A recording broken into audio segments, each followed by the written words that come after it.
जम्मू कश्मीर में लश्कर कमांडर अबू दुजाना के मारे जाने के बाद घाटी में तनाव बना हुआ है। अबू दुजाना के मारे जाने के विरोध में आज अलगाववादियों ने घाटी में बंद का ऐलान किया है। जम्मू कश्मीर में लश्कर कमांडर अबू दुजाना के खात्मे के बाद अब 6 और मोस्ट वांटेड आतंकी सेना के निशाने पर हैं। आज तक को मिली एक्सक्लूसिव जानकारी के मुताबिक सेना ने लश्कर के 3 जैश, हिजबुल और अंसार गजवत उल हिंद के एक आतंकियों को टारगेट पर रखा है। घाटी में आतंकियों की सफाई के लिए सेना ने ऑपरेशन ऑल आउट शुरू किया था। ऑपरेशन ऑल आउट के तहत 258 आतंकियों की लिस्ट सुरक्षा एजेंसियों ने कश्मीर घाटी में जिले के हिसाब से बनाई थी। सूत्रों के मुताबिक इस साल जनवरी से लेकर जुलाई तक 108 आतंकी मार दिए गए हैं। इनमें विदेशी आतंकियों के साथ स्थानीय आतंकी भी शामिल हैं। आतंकी फंडिंग केस में एनआईए आज अलगाववादी नेता सैयद अली शाह गिलानी के छोटे बेटे से दिल्ली में पूछताछ करेगी। एनआईए ने गिलानी के दोनों बेटों को पूछताछ का नोटिस भेजा है। झारखंड में 1 अगस्त से शराब बेचने का काम सरकार ने अपने कंधों पर ले लिया है। इसकी जिम्मेदारी झारखंड राज्य बेवरेज कॉरपोरेशन लिमिटेड को सौंपी गई है। कॉरपोरेशन ने पूरे राज्य में रिटेल स्तर पर शराब बेचने के लिए 492 दुकान संचालित करने का फैसला किया है। मौजूदा वक्त में सिर्फ 210 दुकानों पर ही शराब की बिक्री शुरू हो पाई है। इस कदम से सरकार ने 1500 करोड़ रुपए की आय का लक्ष्य रखा है। उत्पाद विभाग के अधिकारियों का दावा है कि ग्राहकों को किसी तरह की कोई परेशानी नहीं होने दी जाएगी। यूपी में योगी सरकार महिलाओं पर हो रही घरेलू हिंसा और उत्पीड़न के मामलों के लिए अलग से कानूनी सेल बनाएगी। इलाहाबाद में राजर्षि टंडन ओपन यूनिवर्सिटी की स्थापना के वार्षिक महोत्सव में बोलते हुए सीहोर में 10,700 बीपीएल कार्ड में से 3,000 कार्ड फर्जी पाए गए हैं। जिला प्रशासन ने फर्जी बीपीएल कार्ड धारकों को नोटिस भेजकर जवाब मांगा है।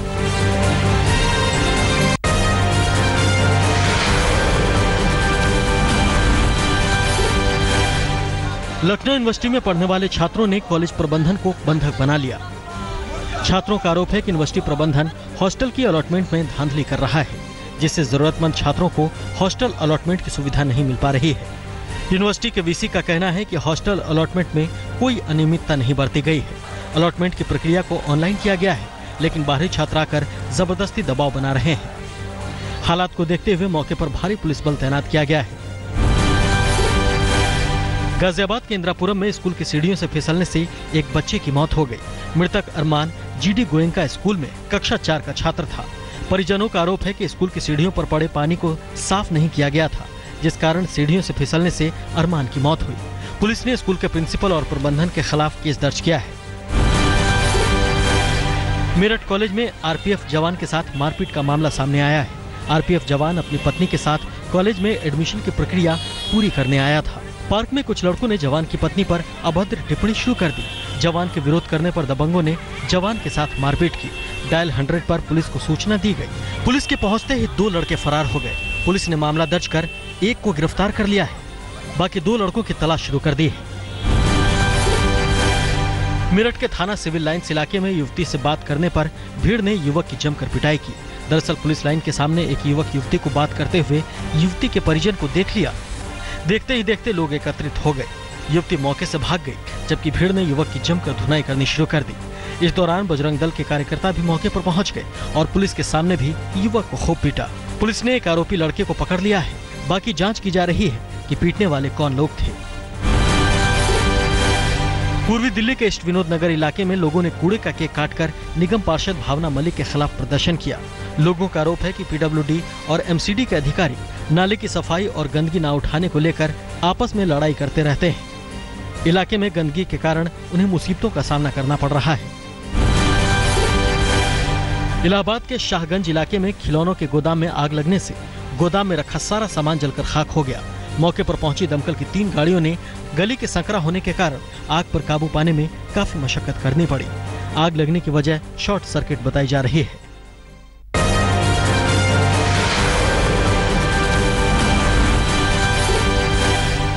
हिमाचल प्रदेश के चंबा में टीचर की हैवानियत का मामला सामने आया है। चंबा के तिस्ता गांव में टीचर पर छात्रा को डरा धमकाकर रेप करने का आरोप है। आरोपी टीचर कई सालों से डरा धमकाकर पीड़िता का शारीरिक शोषण कर रहा था। पीड़ित छात्रा 26 जुलाई की रात को खेत में बेहोश मिली थी। पीड़िता के परिजनों ने स्कूल के दूसरे टीचरों पर भी आरोपी से मिली भगत का आरोप लगाया है। रेप के आरोपी टीचर को गिरफ्तार कर लिया गया है। चंबा में छात्रा से रेप मामले में हिंदू समुदाय ने अल्पसंख्यक समुदाय के लोगों पर महिला शिक्षकों को पीटने का आरोप लगाया है। वहीं अल्पसंख्यक समुदाय ने आरएसएस पर मामले को धार्मिक रंगत देने का आरोप लगाया है। रेप की इस घटना के बाद अल्पसंख्यक समुदाय स्कूल के समूचे स्टाफ का तबादला चाहता है, तो बहुसंख्यक समुदाय शिक्षकों को पीटने वालों के खिलाफ कार्रवाई चाहता है। अल्पसंख्यक समुदाय के लोगों ने इस घटना के बाद अपने बच्चे को स्कूल भेजना बंद कर दिया है। रेप की घटना सामने आने के बाद स्कूल में ताले लटके हैं। हिमाचल प्रदेश स्कूली लड़कियों के साथ एक के बाद एक रेप की 3 वारदात से जनता में भड़के गुस्से के लिए मुख्यमंत्री वीरभद्र सिंह ने मीडिया को ही जिम्मेदार ठहरा दिया है। सोलन में एक कार्यक्रम में आए वीरभद्र सिंह ने मीडिया पर लोगों को भड़काने का आरोप लगाया और माइक किनारे कर दिया। गांव में जो घटना घटी है, इसका मतलब थोड़े कि सारा हिमाचल प्रदेश में ऐसा हुआ है। ये इसको बढ़ा चढ़ा कर उसको बताने media has tried to inflame the feelings of the people and to portray a wrong picture of Himachal Pradesh in public eye. Madhya Pradesh के बैतूल गोरक्षा के नाम पर लोगों से मारपीट का मामला सामने आया है। बताया जा रहा है कि 29 जुलाई को गोरक्षा के नाम पर कुछ लोगों के साथ मारपीट की गई। किसी ने मारपीट का ये वीडियो वायरल कर दिया। इसके साथ ही एक और वीडियो वायरल हुआ है जिसमें एक पुलिसकर्मी कुछ लोगों को बांधकर डंडे बरसा रहा है। 29 जुलाई की इस घटना को लेकर पुलिस ने कुछ मवेशी तस्करों को तो गिरफ्तार किया है, लेकिन गोरक्षकों के हाथों उनकी पिटाई की बात से वो इनकार कर रही है। पुलिस के मुताबिक उन्होंने महाराष्ट्र के अमरावती के रहने वाले 2 तस्करों को गिरफ्तार किया था और उनके पास से 16 मवेशी जब्त किए थे। अब जांच के बाद ही इस वीडियो का सच सामने आ पाएगा। राजस्थान में जोधपुर की नांदेड़ी गौशाला में बारिश के बाद गायों की मौत का सिलसिला लगातार जारी है। यहाँ रोज 15 से 20 गायों की मौत हो रही है। कांग्रेस और पार्षदों ने नगर निगम द्वारा संचालित गौशाला पर अनियमितताओं व गौशाला प्रभारी को हटाने की मांग को लेकर कांग्रेस व भाजपा पार्षदों ने सीईओ नगर निगम की ओर से मुलाकात की, लेकिन सीईओ के जवाब से नाराज होकर सीईओ कक्ष में धरना दिया व उसे अपने व्यवहार के लिए माफी मांगने और नांदेड़ी गौशाला प्रभारी को हटाने की मांग की। सीईओ ओम प्रकाश ने कहा कि पूरे मामले की जांच के लिए कमेटी गठित करेंगे, साथ ही रख रखाव के भी उचित दिशा निर्देश जारी कर दिए गए हैं। कांग्रेस पार्षद शहाबुद्दीन ने कहा कि यदि गायों की मौत का आंकड़ा कम नहीं हुआ तो वे अपना आंदोलन और तेज करेंगे। राजस्थान के भीलवाड़ा से पुलिस ने स्पा सेंटर में छापा मारकर 6 महिलाओं को गिरफ्तार किया है। आरोप है कि भीलवाड़ा के महावीर पार्क के सामने चल रहे स्पा सेंटर में अनैतिक काम चल रहा था। गिरफ्तार महिलाओं में थाईलैंड की 3 और मिजोरम की 1 महिला शामिल है। पुलिस ने स्पा सेंटर के संचालक और 2 ग्राहकों को भी गिरफ्तार किया है।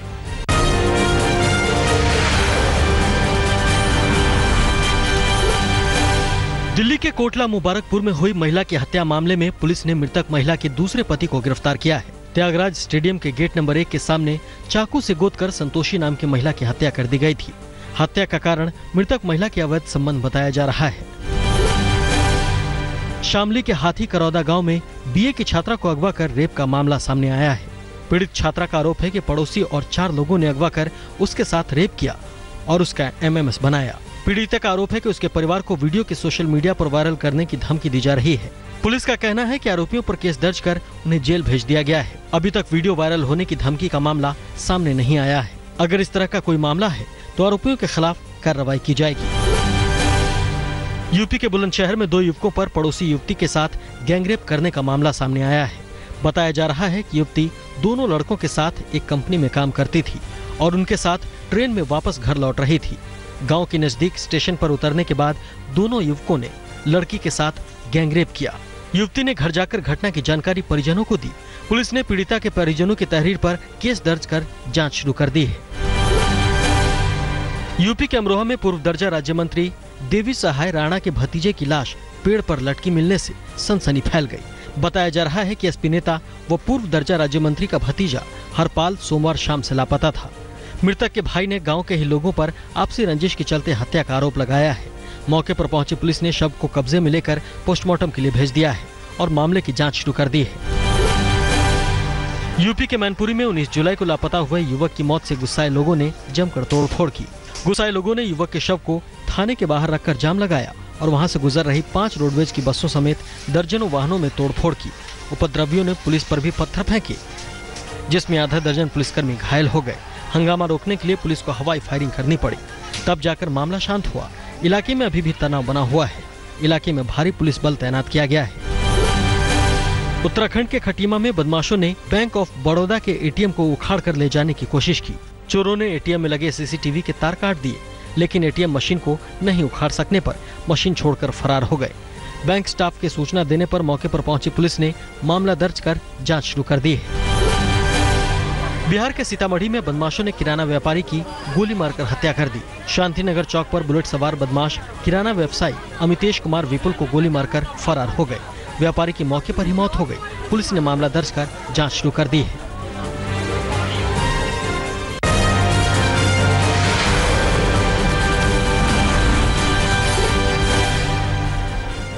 बीजेपी अध्यक्ष अमित शाह आज 3 दिवसीय दौरे पर हरियाणा जाएंगे।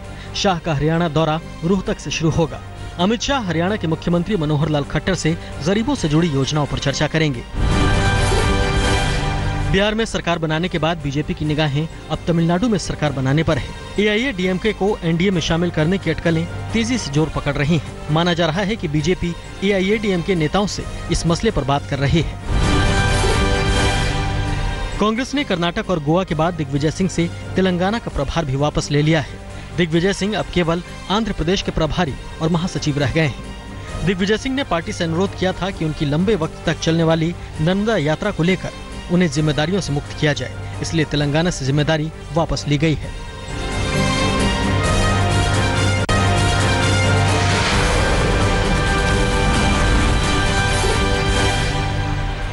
उत्तराखंड में लगातार हो रही बारिश से अलकनंदा और मंदाकिनी नदी उफान पर है।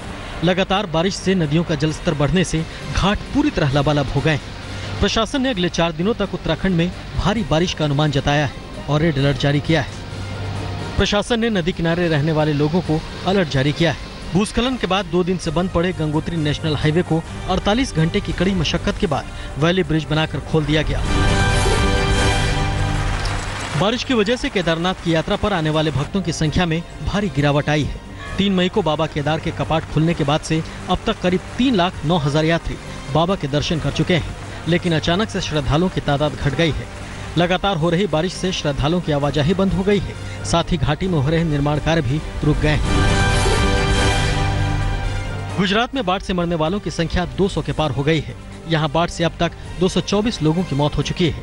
बाढ़ में अब तक 10,471 जानवर मर चुके हैं। बाढ़ के चलते डेयरी क्षेत्र में 70 करोड़ रुपए का घाटा हुआ है, जबकि बनासकांठा में अकेले ही 44 करोड़ रुपए का नुकसान हुआ है। गुजरात में पिछले 1 हफ्ते से दूध की खरीद बाढ़ के कारण प्रतिदिन 25 लाख लीटर तक कम हो गई है।